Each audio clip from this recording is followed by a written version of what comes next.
আল্লাহ আমি আওয়ামী লীগ করতাম, আমার দল জোর করে 3 বার ক্ষমতায় ছিল, আমাকে মাফ করে দাও, দেবে নাকি? ওগো আল্লাহ আমি বিএনপি করতাম, আমি জামাত ইসলাম করতাম, আমি জাসদ করতাম, বাসদ করতাম, আমি এই দল করতাম, সেই দল করতাম, ওগো আল্লাহ আমাকে তুমি মাফ করে দাও, দেবে নাকি? আল্লাহ তাআলা পবিত্র কোরআনুল কারীমের মধ্যে বলতেছেন লাহা মা কাসাবাত ওয়া আলাইহা মাকতাসাবাত।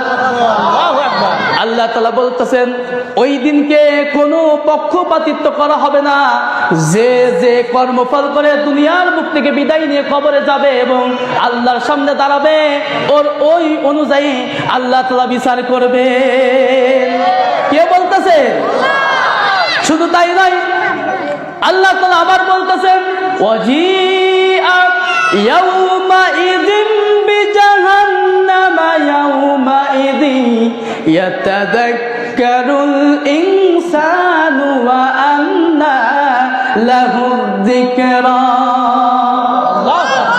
আল্লাহ তাআলা বলতেছেন ওই দিনকে প্রত্যেকটা মানুষের সামনে জাহান্নামটাকে হাজির করা হবে, উপস্থিত করা হবে, আর প্রত্যেকটা মানুষ বলবে ওয়া আন্না লাহু যিকরা, ঈমানদাররাও বলবে এবং ঈমানদাররাও বলবে এবং বেঈমানরাও বলবে ওয়া আন্না লাহু যিকরা। ওগো আল্লাহ আজকে তোমার সমস্ত বিধান, সমস্ত হুকুমগুলো আমরা মেনে নিলাম। আল্লাহ তাআলা বলবেন ওয়ালাউ রুদ্দু লাআদু লিমা নাহু আনহু, আজকে তুমি মানলেও কিছু না, না মানলেও কিছু না, তোমার আমার বিধানটা মানার জন্য দুনিয়ার বুকে পাঠিয়েছিলাম, দুনিয়ার বুকে আমার বিধানটা মানো নাই। কে বলবেন? আল্লাহ তাআলা বলবেন। শুধু তাই নয়, আল্লাহ তাআলা আবার বলতেছেন ইয়াউমা ইয়াকুমুর রূহু ওয়াল মালাইকাতু সাফফান লা ইয়াতাকাল্লামুনা ইল্লা মান আযিনা লাহুর রাহমানু ওয়া ক্বালা সাওয়াবা। আল্লাহ তাআলা বলতেছেন আল্লাহ যেই দিনকে বিচারকের চেয়ার বসে যাবেন, ওই দিনকে কোনো মানুষ কথা বলার সাহস পাবে না। শুধু তাই নয়, ফেরেশতারা পর্যন্ত কাতারবদ্ধ হয়ে মাথা নিচু করে দাঁড়িয়ে যাবে, কোনো কথা বলার সাহস কেউ পাবে না। পাবে নাকি? ওই দিনকে কথা বলবেন একজন, তিনি কে? আল্লাহ তাআলা। আল্লাহ তাআলা বলতেছেন ওই দিনকে কোনো মানুষ কথা বলার সাহস পাবে না, একটি মাত্র আওয়াজ শোনা যাবে, সেটা আল্লাহ তাআলা পবিত্র কোরআনুল কারীমের মধ্যে বলতেছেন। কি আওয়াজ শোনা যাবে? আল্লাহ তাআলা বলতেছেন ওয়া খাশাআতিল আসওয়াতু লির-রাহমানি ফালা তাসমাউ ইল্লা হামসা। আল্লাহ তাআলা বলতেছেন ওই দিনকে ফিসফিসের আওয়াজ শোনা যাবে। কিসের আওয়াজ ভাই? ফিসফিস করে একজন আরেকজনকে বলাবলি করতে থাকবে যে ভাই আমার কি হবে, আমি কি ছাড়া পেয়ে যাব নাকি ধরা খেয়ে যাব। একজন আরেকজনকে কি করবে? বলাবলি করবে, ফিসফিস। ওয়া খাশাআতিল আসওয়াতু লির-রাহমানি ফালা তাসমাউ ইল্লা হামসা। শুধু তাই নয়, আল্লাহ তাআলা দিনকে বলবেন ইয়াউমা ইউকশাফু আন সাকিন ওয়া ইদআউনা ইলাস সুজুদ। আল্লাহ তাআলা বলতেছেন ওই দিনকে প্রত্যেকটা মানুষকে সেজদা দেওয়ার জন্য আল্লাহ তাআলা অর্ডার করবেন। যারা নামাজি ছিল তারা সেজদা দিতে পারবে, আর যারা নামাজি ছিল না, যারা 2 ওয়াক্ত পড়তো 3 ওয়াক্ত ছেড়ে দিত, আছে না নাই? অথবা যারা নামাজি পড়েনি তারা কি সেজদা দিতে পারবে? আল্লাহ তাআলা বলবেন ওয়ামতাজুল ইয়াউমা আইয়ুহাল মুজরিমুন, হে মুসলিমের দল আলাদা হয়ে যাও, হে বেঈমানের দল আজকে আলাদা হয়ে যাও। কে বলবেন? আরো জোরে কে? আল্লাহ তাআলা বলবেন আলাদা হয়ে যাও। শুধু তাই নয়, আলাদা হওয়ার পরে বেঈমানেরা 3টে আফসোস করবে। কয়টা? আরো জোরে কয়টা? আল্লাহ তাআলা সেই কথাগুলো কোরআনুল কারীমের মধ্যে কোট করে দিয়েছেন। বেঈমানেরা যখন সেজদা দিতে পারবে না, ওই দিনকে বেঈমানরা যখন আলাদা হয়ে যাবে, 3টা আফসোস করবে। জোরে বলেন কয়টা? আল্লাহ তাআলা পবিত্র কোরআনুল কারীমের মধ্যে সেই কথাগুলো খুলে খুলে বর্ণনা করে দিয়েছেন। ইয়া লাইতাহা জোরে বলুন আল্লাহু আকবার। আল্লাহ তাআলা বলতেছেন বেঈমানেরা ওই দিনকে আফসোস করবে, আহারে আজকে যদি এই দিনটা আমাদের জন্য হাজির না হতো, আজকের দিনে যদি আমরা হাজির না হতাম আমাদের জন্য কতই না ভালো হতো। এক নাম্বার আফসোস, কয় নাম্বার? 2 নাম্বার আফসোস তারা করবে, মা আগনা আন্নি মালিয়া, দুনিয়ার বুকে আমার অর্থ সম্পদ ছিল, আমার টাকা ছিল, সম্পদ ছিল, ঢাকা গুলশানে 10 তলা বাড়ি ছিল, এই অর্থ সম্পদ গুলো তো আজকে আমার কোনো কাজে আসতেছে না। 3 নম্বর আফসোস করবে, মা আগনা আন্নি মালিয়া, 3 নম্বর আফসোস করবে হালাকা আন্নি সুলতানিয়া, আরে দুনিয়ার বুকে এই আলোচনা চলাকালীন এই সমস্ত কাজ করলে আলোচনার একদম মোড় ঘুরে যাবে, একটু সাবধানে। তাহলে 3 নম্বর আফসোস করবে, মা আগনা আন্নি মালিয়া হালাকা আন্নি সুলতানিয়া। সুলতানিয়া মানে কি? ক্ষমতা। কি ক্ষমতা?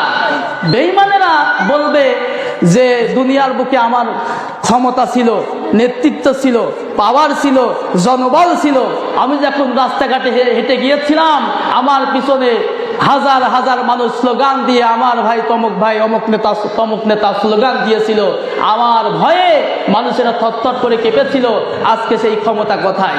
কয়টা আফসোস করবে? 3টা আফসোস করবে।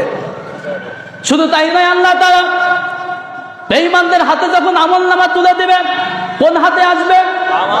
আরো জোরে, জোরে হলো না? বাম হাতে যখন বেঈমানদের আমলনামা আসবে, আল্লাহ তাআলা বলবেন ইকরা কিতাবাকা কাফা বিনাফসিকাল ইয়াউমা আলাইকা হাসিবা। আল্লাহ তাআলা বলবেন বেঈমানের হাতে যখন আল্লাহ তাআলা আমলনামা তুলে দেবে বাম হাতে, আর বলবে ইকরা, পড়ো, কিতাবাকা, তোমার আমলনামা, তোমার কিতাব, কাফা বিনাফসিকাল ইয়াউমা আলাইকা হাসিবা, পড়ো তোমার কিতাব, আজকে তোমার কিতাব পড়ার জন্য তুমি নিজেই যথেষ্ট। কথা বলেন ঠিক কিনা? দুনিয়ার বুকে যখন একজন অপরাধ করে, অপরাধ করার পরে তার নামে যখন মামলা হয়, মামলা হওয়ার পরে যখন আদালতে যায়, ওই জজ সাহেবের সামনে ওই মামলাটা উত্থাপন করার জন্য তার পক্ষের কিন্তু উকিল থাকে। কথা বলেন ঠিক কিনা? কিন্তু ওই সময় আল্লাহ তাআলা যখন বিচার করে চেয়ারে বসে যাবেন, ওর আমলনামা নিজেই পড়া লাগবে, ও দুনিয়ার বুকে কি করেছিল, দুনিয়ার বুকে কিভাবে চলেছিল, ওই আমলনামা নিজেই পড়া লাগবে। ওর পক্ষের আর কোনো উকিল পাওয়া যাবে না। উকিল পাওয়া যাবে? উকিল পাওয়া যাবে না। আল্লাহ তাআলা যখন বেঈমানদের বলবে আমলনামা পড়ো, কিতাব পড়ো, এবার বেঈমানেরা কিতাব পড়বে। কি কিতাব পড়বে? দেখেন, বেঈমানেরা তার আমলনামা আল্লাহর সামনে দাঁড়িয়ে পড়বে। আল্লাহ কোথায় বসে থাকবে? বিচার করতে আর বসে থাকবেন। আর বেঈমানেরা আল্লাহর সামনে তার আমলনামা পেশ করবে। মালি হাযাল কিতাব, ওগো রব, এ কেমন আশ্চর্য ধরনের কিতাব আমাদের হাতে তুলে দিলে। লা ইউগাদিরু সাগীরাতান ওয়ালা কাবীরাতান ইল্লা আহসাহা। আল্লাহ তাআলা বলতেছেন বেঈমানেরা বলবে কেমন আশ্চর্য ধরনের কিতাব আল্লাহ আমাদের হাতে তুলে দিলে। লা ইউগাদিরু সাগীরাতান ওয়ালা কাবীরাতান ইল্লা আহসাহা। ওগো আল্লাহ, ছোট গুনাহও বাদ পড়েনি, বড় গুনাহও বাদ পড়েনি, যা যা করেছি সব কিছুই দেখছি এই কিতাবের মধ্যে লেখা হয়ে গেছে। পারপর সুযোগ আছে নাকি? রাতের অন্ধকারে বিনা কারণে একজনের বিরুদ্ধে মামলা দিয়ে, আলেম সমাজের বিরুদ্ধে মামলা দিয়ে বিনা কারণে রাতের বেলায় পুলিশ বাড়িতে নিয়ে গিয়ে মাজায় রশি বেঁধে, গামছা বেঁধে, টানতে টানতে কলার ধরে জেলখানার দিকে নিয়ে গিয়েছিলাম। ওগো আল্লাহ, সেটাও দেখি লেখা হয়ে গেছে। কথা বলেন ঠিক কিনা? সব লেখা থাকবে। কিন্তু দেখেন, যারা বেঈমান, যারা কাফের, যারা আল্লাহর দ্বীনকে মিথ্যা প্রতিপন্ন করে, যারা দুনিয়ার বুকে ক্ষমতার জোরে, টাকার জোরে, নেতৃত্বের জোরে, পাওয়ারের জোরে, যারা দলের কারণে মামলা হওয়ার পরেও ফাঁক পুকুর দিয়ে বের হয়ে যায়, মিথ্যা কথা বলে, কথা বলে ঠিক কিনা? ওই দিনকে আল্লাহর সামনে দাঁড়িয়েও একটা চান্স নেবে। কি নেবে? আরো জোরে, বাঁচার জন্য চান্স নেবে, মিথ্যা কথা বলবে। ওগো রব, এই আমলনামা মনে হয় আমাদের না, তোমার ফেরেশতারা ভুল করে মনে হয় অন্যজনের কিতাব, অন্যজনের আমলনামা আমাদের হাতে দিয়েছে। কথা বলেন, দুনিয়ার বুকে এরকম মানুষ আছে না নাই? অপরাধ করার পরে বলে আমি তা করিনি, বলে কি বলে না? বলে। ওই দিনকে বেঈমানেরা পার পরে একটি চান্স নেবেন, সুযোগ খুঁজবেন, মিথ্যা কথা বলবেন, আল্লাহ আমলনামা আমাদের না, আল্লাহ তাআলার কাছে প্রমাণ আছে না না? আল্লাহ তাআলা বলতেছেন ওয়া ইন্না আলাইকুম লাহাফিজিন, ওয়া ইন্না আলাইকুম লাহাফিজিন কিরামান কাতিবিন। আল্লাহ তাআলা বলতেছেন ওই দিনকে এই যে দুইটা কাঁধের উপরে, দুইটা ঘাড়ের উপরে কিরামান কাতিবিন, সম্মানিত রিপোর্টার, সাংবাদিক নিযুক্ত করেছেন। তিনি কে? সম্মানিত লেখকগণ, ফেরেশতাগণ দিয়েছেন কে? আচ্ছা বলেন তো, এই যে সাংবাদিক, যে রিপোর্টার আল্লাহ তাআলা আমাদের প্রত্যেকের ঘাড়ের উপরে নিযুক্ত করে দিয়েছেন, আচ্ছা বলেন তো এই সাংবাদিক কি আওয়ামী লীগ করে? এই রিপোর্টার কি বিএনপি করে? এই রিপোর্টার কি জামাত ইসলাম করে? এই রিপোর্টার কি চরমনা করে? এই রিপোর্টার কি ফুরফুরা করে? এই রিপোর্টার কি খেলাফত মজলিস করে? এই রিপোর্টার কার দল করে? তাহলে বলেন তো, যখন আমি অপরাধ করতেছিলাম, আমি যদি এই কিরামান কাতিবিন, সম্মানিত লেখকগণকে আমি বলি, ও সম্মানিত লেখকগণ, আমি বিএনপি করতাম, আমি আওয়ামী লীগ করতাম, আমি জামাত ইসলামের লোক, আমি অপরাধ করলেও কিন্তু আমার কথা লিখবা না, শুনবে? জোরে বলেন। এই রিপোর্টাররা, সাংবাদিক যারা আছে, রিপোর্ট প্রতিদিন প্রতিনিয়ত রিপোর্ট করতেছেন, সম্মানিত লেখকগণ, এরা কার হুকুম মতো চলে? আরো যারা কার? ওই প্রিন্ট আউটের কপি বের করা হবে, কিরামান কাতিবিন, ওই ব্যাকআপের কপি বের করা হবে, আর বলা হবে, দেখা যাবে যে আমলনামা হাতে তুলে দেওয়া হয়েছিল এবং প্রিন্ট আউটের কপি, ফেরেশতারা যা যা লিখেছিল সব কিছু 100% মিলে যায়। বলেন তো পার পর সুযোগ আছে নাকি? না, আছে। বেঈমানেরা আবার বলবে, ওগো আল্লাহ, তোমার ফেরেশতারা হয়তোবা অনেক কিছুই বানিয়ে বানিয়ে লিখছে, আমরা যা কিছু করেছিলাম সেটাও লিখছে, আবার যা কিছু করিনি অনেক কিছুই বানিয়ে বানিয়ে লিখছে। এরপরেও আবার একটা চান্স নেবে বেঈমানেরা, যেমন দুনিয়ার বুকে চান্স নিত, ক্ষমতার জোরে, টাকার জোরে, নেতৃত্বের জোরে চান্স নিত। এই বেঈমানেরা আবার একটা চান্স নেবে, ওগো আল্লাহ, তোমার ফেরেশতারা মনে হয় আরো অনেক কিছু বানিয়ে বানিয়ে লিখছে। আচ্ছা বলেন তো, তারা কি বানিয়ে বানিয়ে কিছু লেখে? না। আল্লাহ তাআলা আবার প্রমাণ দিচ্ছেন সূরাতুল বনী ইসরাঈল 13 নম্বর আয়াতের মধ্যে আল্লাহ তাআলা প্রমাণ দিচ্ছেন, ওয়া কুল্লা ইনসানিন আলজামনাহু তাইরাহু ফি উনুকি। আল্লাহ তাআলা বলতেছেন, প্রত্যেকটা মানুষের গলার মধ্যে আমি আল্লাহ তাআলা উনুকি, রেকর্ডিং এর ব্যবস্থা তৈরি করে রেখেছেন। তিনি কে? রেকর্ডিং পরে করা হবে, পারপর সুযোগ আছে নাকি? না, সুযোগ নাই। রেকর্ডিং বের করার পরে রেকর্ডিং বাজিয়ে দেওয়া হবে, দেখা যাবে যে রেকর্ডিং বাজিয়ে দেওয়ার পরে দেখা যাবে ওই যে আমলনামা তেলাওয়াত করেছিল আল্লাহর সামনে, আল্লাহর সামনে যখন আল্লাহ বিচার করে চেয়ারে বসেছিলেন, আল্লাহর সামনে কিন্তু বিচার হচ্ছে। কাদের? বেঈমানদের। কাদের? বিচার এইভাবে হবে, দেখা যাবে আমলনামা এবং কিরামান কাতিবিন, সম্মানিত লেখকগণ যেগুলো লিখেছিল, রিপোর্টার যারা, সাংবাদিক যারা ছিল, তারা লিখছে। এই প্রিন্ট আউটের কপি, ব্যাকআপের কপি এবং রেকর্ডিং 100% একদম মিলে যায়। জোরে বলেন সুবহানাল্লাহ। বেঈমানেরা আবার বলবেন, ওগো আল্লাহ, রেকর্ডিং এও ভুল হয়েছে। রেকর্ডিং এ ভুল হয়? কথা বলেন। আল্লাহ তাআলা এবার বলতেছেন, আল ইয়াউমা নাখতিমু আলা আফওয়াহিহিম ওয়া তুকাল্লিমুনা তাশহাদু আরজুলুহুম বিমা কানু ইয়াকসিবুন।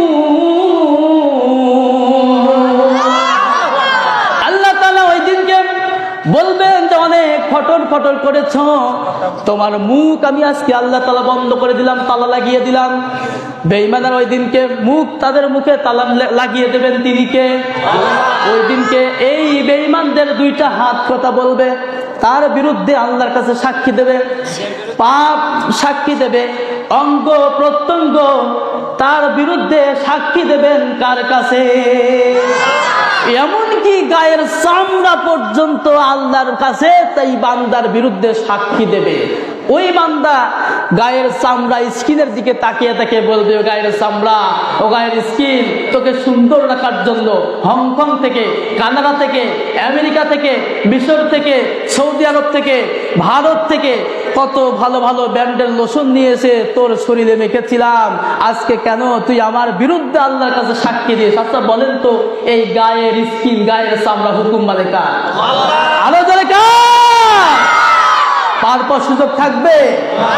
এই জন্য আজকে তারা বলে কোরআনুল কারীমের আইন বাস্তবায়ন হলে পারে সমাজের মধ্যে চুরি বন্ধ হয়ে যাবে, সমাজের মধ্যে জেনা বন্ধ হয়ে যাবে, সমাজের মধ্যে সুদ বন্ধ হয়ে যাবে। যারা এই প্রতিশ্রুতি দেয়, কোরআনুল কারীমের আইনটাকে প্রতিষ্ঠিত করতে চায়, অনেক মানুষ আছে এদের বিরুদ্ধে লেগেছে। কথা বলে ঠিক না?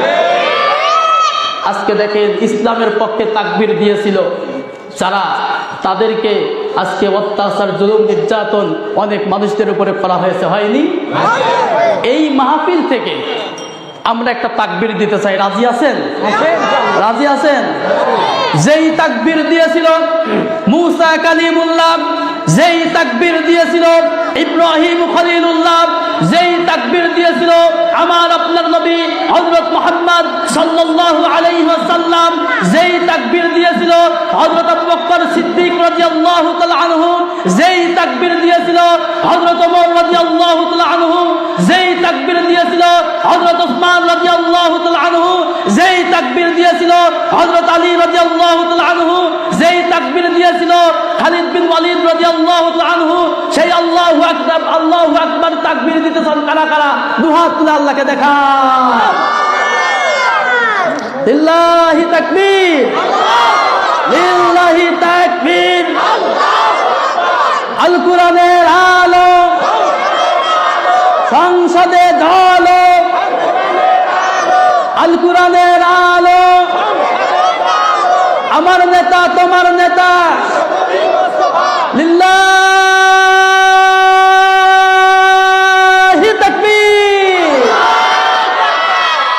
এমন একটি ধ্বনি, এই ধ্বনি শুনলে অনেকেই বলে জঙ্গিবাদের গন্ধ পাওয়া যায়, বলে না?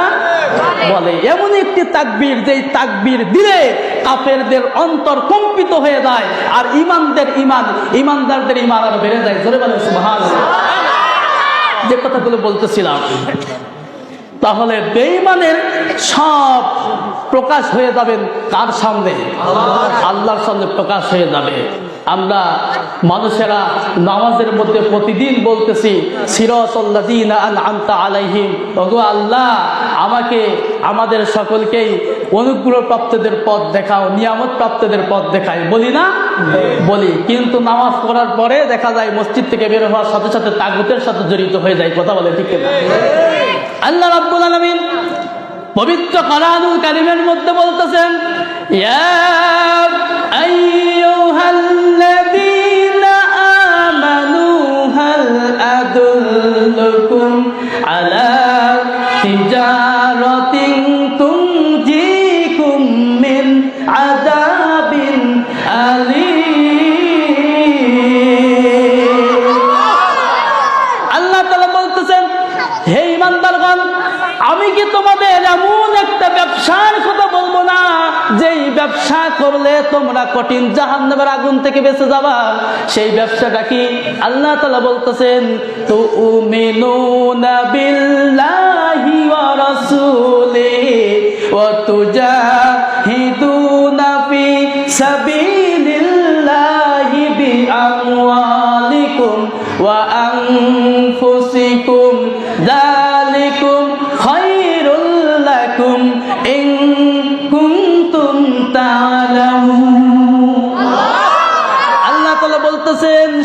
সেটা হলো আল্লাহর প্রতি ঈমান আনা, রাসূলের প্রতি ঈমান আনা এবং মাল এবং জান দিয়ে কোরআনুল কারীমের হুকুমাতকে প্রতিষ্ঠিত করার জন্য উঠে পড়ে সংগ্রাম করা। কথা বলেন ঠিক কিনা? এখন সমাজের বুকে অনেক নেতা আমরা দেখিনি, অনেক নেতা দেখেছি প্রতিশ্রুতি দেয়, কিন্তু পরে দেখা যায় যে প্রতিশ্রুতিগুলো দেয় সেই প্রতিশ্রুতিগুলো কিন্তু রাখে না। কথা বলেন ঠিক কিনা? তার বাস্তব হলো আমরা ইতিপূর্বে দেখিনি। সামনে আমাদের জন্য অপেক্ষা করতেছেন বদরের প্রান্তর, ঠিক কিনা? 313 জন মধ্যে মুজাহিদ সাহাবীদের জন্য, সাহাবীদের মতো আমাদের ঈমান এরকম মজবুত করতে হবে। সামনের দিনগুলোতে ইসলামী হুকুমত প্রতিষ্ঠিত করার জন্য আমরা সর্বোচ্চ চেষ্টা করব ইনশাআল্লাহ। যে কথাগুলো বলতেছিলাম, আল্লাহ তাআলা বলতেছেন খুযু ফাগুল্লু, এই বেঈমানদের ধর, বেঈমানদের ধর, সুম্মাল জাহিমা সাল্লু, জাহান্নামের দিকে নিয়ে যা। এই বেঈমানদেরকে যখন জাহান্নামের দিকে নিয়ে যাওয়া হবে, জাহান্নামের গেটে গিয়ে কি ঘটনা ঘটবে সেটাও আল্লাহ তাআলা কোরআনুল কারীমের মধ্যে বলতেছেন। জাহান্নামের গেটে গিয়ে নেতা এবং কর্মীদের সাক্ষাৎ হয়ে যাবে। কি হবে? আরো জোরে সাক্ষাৎ হয়ে যাবে। সূরাতুল ইব্রাহিম 21 নম্বর আয়াতের মধ্যে আল্লাহ তাআলা বলতেছেন ইন্না কুন্না, কর্মীরা নেতাদেরকে বলবে ইন্না কুন্না, নিশ্চয়, লাকুম, ইন্না কুন্না, নিশ্চয় আমরা, লাকুম তোমাদের, তাবাআন অনুসারী ছিলাম, ফাহাল আনতুম মুগনুন, তোমরা কি ওই কঠিন জাহান্নামের আগুন থেকে আমাদেরকে বাঁচাতে পারবা? কারা বলবে? কর্মীরা নেতাদেরকে বলবে ইন্না কুন্না, নিশ্চয় আমরা, লাকুম তোমাদের, তাবাআন অনুসারী ছিলাম, ফাহাল আনতুম মুগনুন, আজকে কি ওই আল্লাহর কঠিন জাহান্নামের আযাব থেকে আমাদেরকে বাঁচাতে পারবা? আচ্ছা বলেন তো সম্ভব? ধরে বলেন সম্ভব? সম্ভব না। ক্বালু লাউ হাদানাল্লাহু লাহাদাইনাকুম, নেতারা কর্মীদেরকে বলবে ক্বালু লাউ হাদানাল্লাহু লাহাদাইনাকুম, কি বলো, আল্লাহ তাআলা যদি আমাদেরকে সঠিক রাস্তা দেখাতো তাহলে তোমাদেরকেও আমরা সঠিক পথ নিয়ে সঠিক পথের দিকে তোমাদেরকে নিয়ে যেতাম। আমরাই তো নিজেরাই পথভ্রষ্ট, অতএব আজকে তোমারও যা অবস্থা আমারও তাই অবস্থা। কথা বলেন ঠিক কিনা? তারপর সুযোগ হবে? সুযোগ হবে না। আজকে বাংলার জমিনে হযরত ওমরের মতো নেতৃত্ব শাসক দরকার আছে না নাই?